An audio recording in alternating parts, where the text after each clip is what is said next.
No ఇవ్వలేదా? అబ్బో, రోజు ఇస్తేనే ఎవరైనా ఇస్తేనే తింటున్నట్టు. కాలేజ్ క్లాస్ రూమ్లో కూడా బబుల్ గమ్తో వెళ్తారు కదా మీరు, చూయింగ్ గమ్.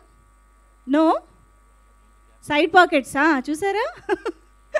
బబుల్ గమ్ తీసుకెళ్ళి సీట్లో పెడతారు. అది సార్, ప్యాంట్కి అతికించడానికి.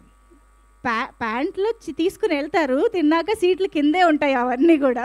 అందుకే పొరపాటున కూడా థియేటర్ సీట్స్లో, కాలేజ్ సీట్స్లో మాత్రం కింద చేయి పెట్టకూడదు.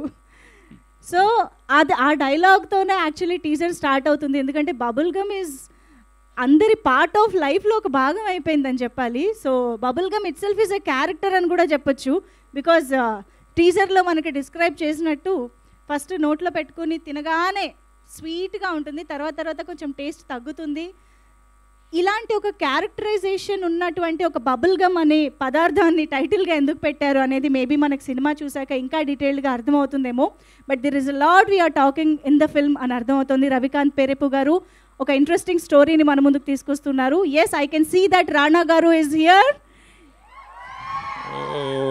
Yes, let's welcome Rana Daggubati garu to the trailer launch of bubble gum.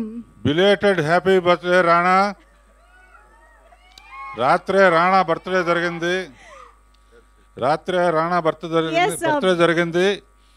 నేను పక్కింట్లోనే ఉన్నాను, నన్ను పిలవలేదు, అయినా కూడా బిలేటెడ్ హ్యాపీ బర్త్డే. మా అబ్బాయిని మట్టుగా పిలిచాడు.